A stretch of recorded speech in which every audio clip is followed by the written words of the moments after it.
लाखों लाख लोगों को जागरूक किया, उनके बीच उत्साह भरा और आज़ादी के उस समय पर जिस समय अंग्रेज़ों के खिलाफ लड़ाई लड़ी जा रही थी, वंदे मातरम हमें ऊर्जा देता था, हमें ताकत देता था, हमें एकजुट कर करके अंग्रेज़ों के खिलाफ लड़ने का एक माध्यम बनाता था। वो वंदे मातरम के गाने पर आज जब 150 वर्ष हो रहे हैं, मुझे बोलने का मौका मिला, इसके लिए मैं आपका बहुत बहुत आभार और धन्यवाद देता हूं।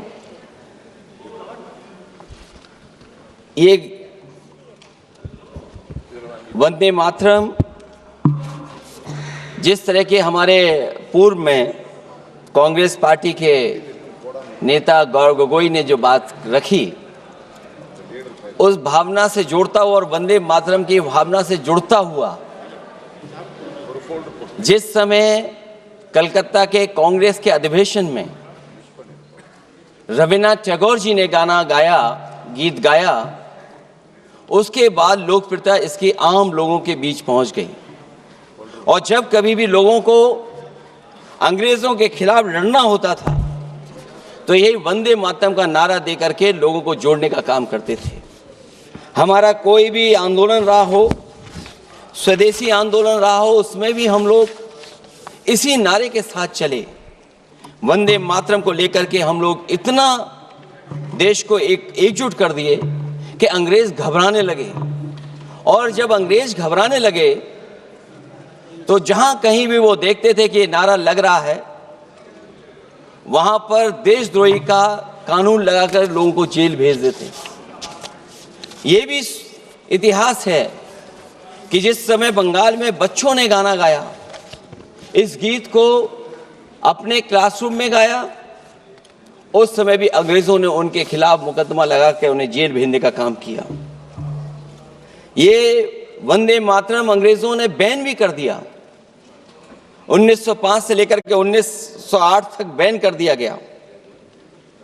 और बैन के बाद भी लोग माने नहीं, हमारे क्रांतिकारी लोग माने नहीं, और वंदे मातरम को हमेशा उन्होंने अपने दिल और दिमाग में रखा और जनता के बीच में इस आंदोलन को आगे बढ़ाते रहे।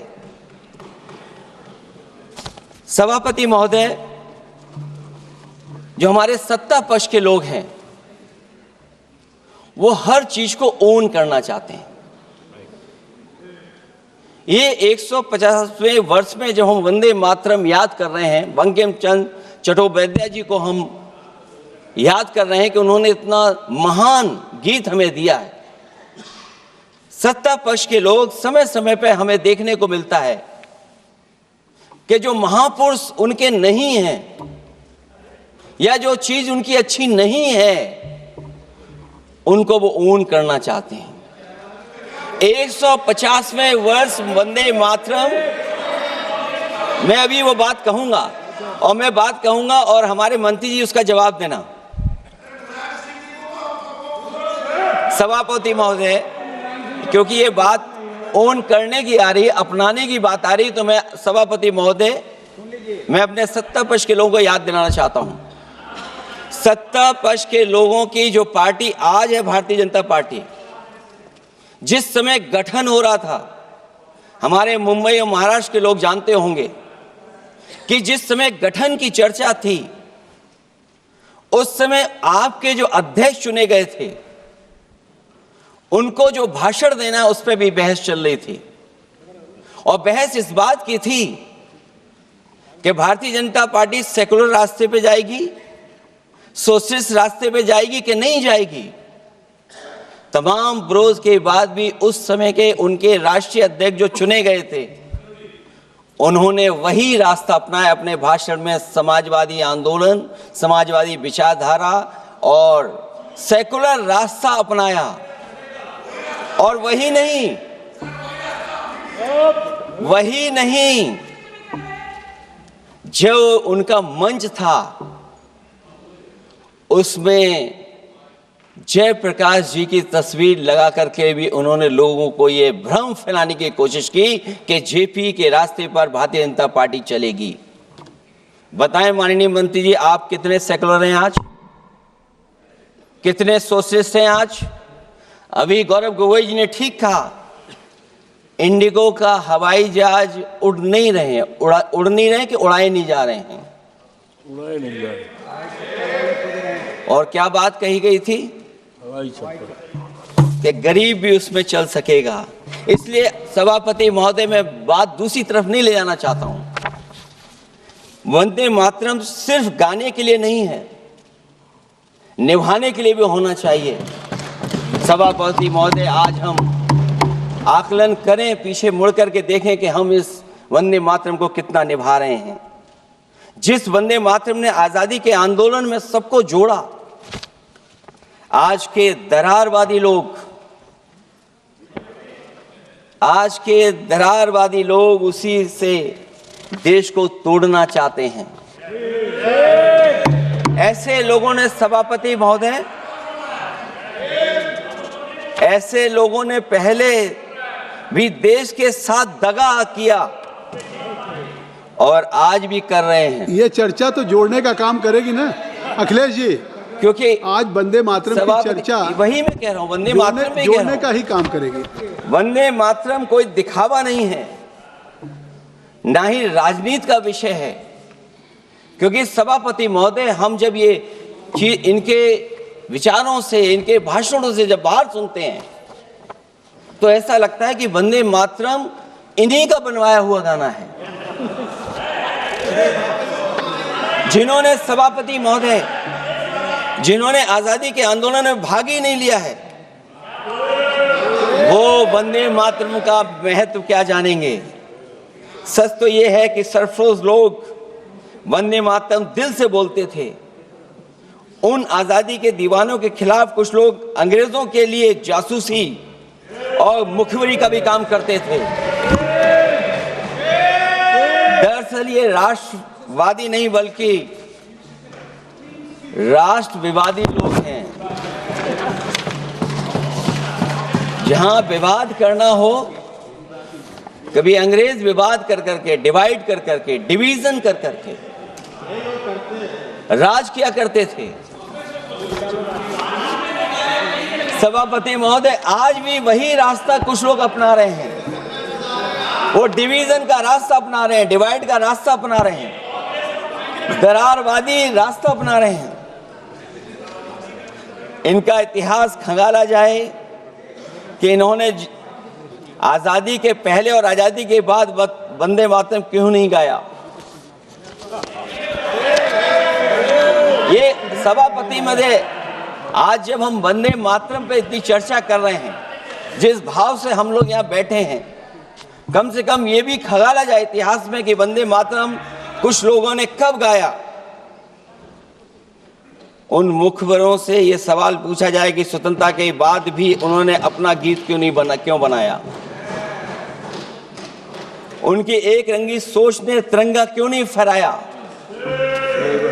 वंदे मातरम सियासत के झूठे राष्ट्रवादियों के लिए नहीं है। गलत लोगों की गलत मंशा पूरा देश समझता है और केवल यही नहीं ओन करते हैं। कभी कभी भारत माता का जो चित्र है, जो पेंटिंग कभी बंगाल के महान लोगों ने बनाई थी,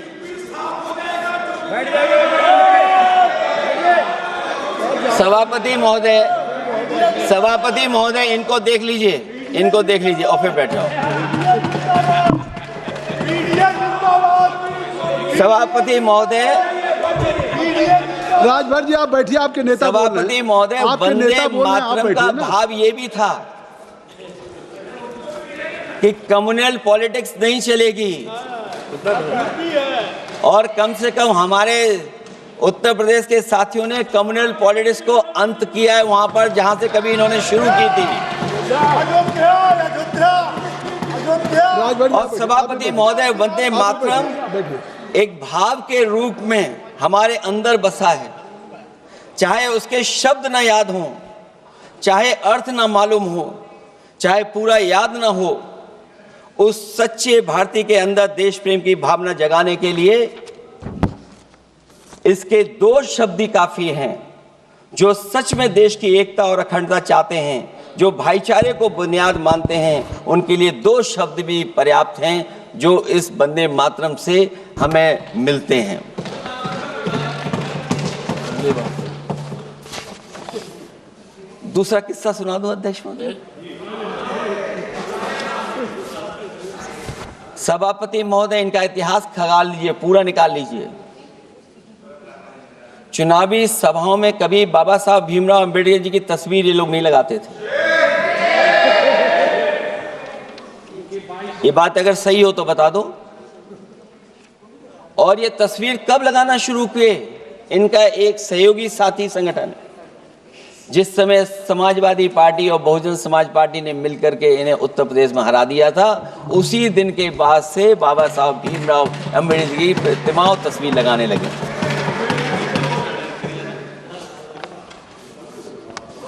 इसलिए सभापति महोदय,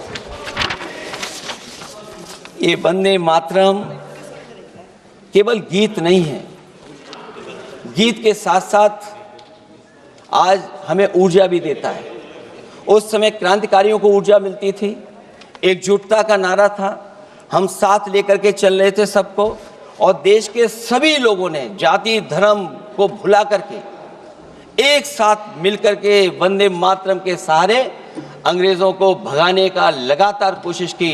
और अंततः परिणाम ये हुआ कि जब देश जागा, वंदे मातरम के साथ साथ जय हिंद का नारा, इंकलाब जिंदाबाद का नारा लगा करके अंग्रेजों को इस देश से भगाने का काम किया।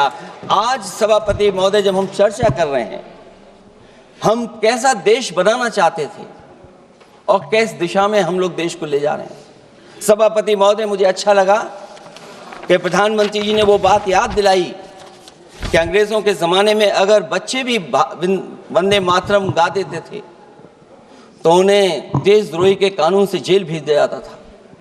आज जब हम आज़ाद हो गए हैं तो आज देखिए उत्तर प्रदेश में क्या हो रहा है कि जो प्राइमरी स्कूल है वो बंद किए जा रहे हैं। 26,000 से ज़्यादा स्कूल बंद हो गए। और जब बच्चों को पढ़ाने के लिए हम लोगों ने जिम्मेदारी उठाई, पीढ़ी के समाज के लोगों ने जागरूक होकर के पढ़ाने की कोशिश की, तो कभी अंग्रेजों ने मुकदमा लगाया था बच्चों पर देशद्रोह का। आज़ादी के बाद भारतीय जनता पार्टी की सरकार ने वहां पर मुकदमे उन पे लगाए जो पढ़ने गए और जो पढ़ाने गए।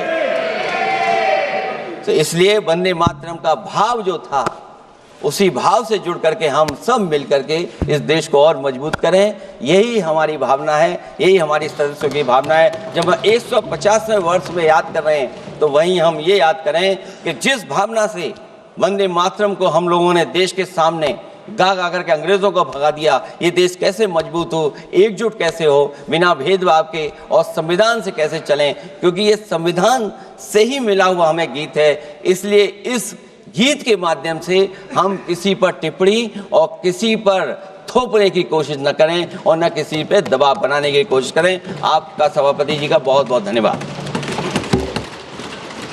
डॉक्टर कौकोली घोष, समाजवादी पार्टी के मुखिया अखिलेश यादव को आप सुन रहे थे, जिनकी तरफ से वंदे मातरम पर जब सदन में चर्चा हो रही है तो अपना पक्ष रखा गया। उन्होंने कहा कि वंदे मातरम ने सबको जोड़ने का काम किया है, लेकिन आज सत्ता पक्ष दरारवादी लोग हैं, ये देश को तोड़ना चाहते हैं, वंदे मातरम को उसका जरिया बनाना चाहते हैं। जोरदार प्रहार सत्ता पक्ष पर अखिलेश यादव ने अपने संबोधन में किया। अखिलेश यादव ने ये कहते हुए अपनी बात की शुरुआत की कि सत्ता पक्ष हर चीज को ओन करना चाहता है, सत्ता पक्ष हर चीज को अपना बनाना चाहता है, जिससे इनका कोई लेना देना नहीं है, उस चीज को भी ये अपना बनाना चाहते हैं। अखिलेश यादव की तरफ से कहा गया कि जब आजादी का आंदोलन था और जो आजादी के मतवाले हैं वो वंदे मातरम का जयकारा कर रहे थे, उस समय सत्ता पक्ष के लोग अंग्रेजों के लिए मुखबरी कर रहे थे। ये कहते हुए जोरदार प्रहार सत्ता पक्ष पर अखिलेश यादव ने साधा है।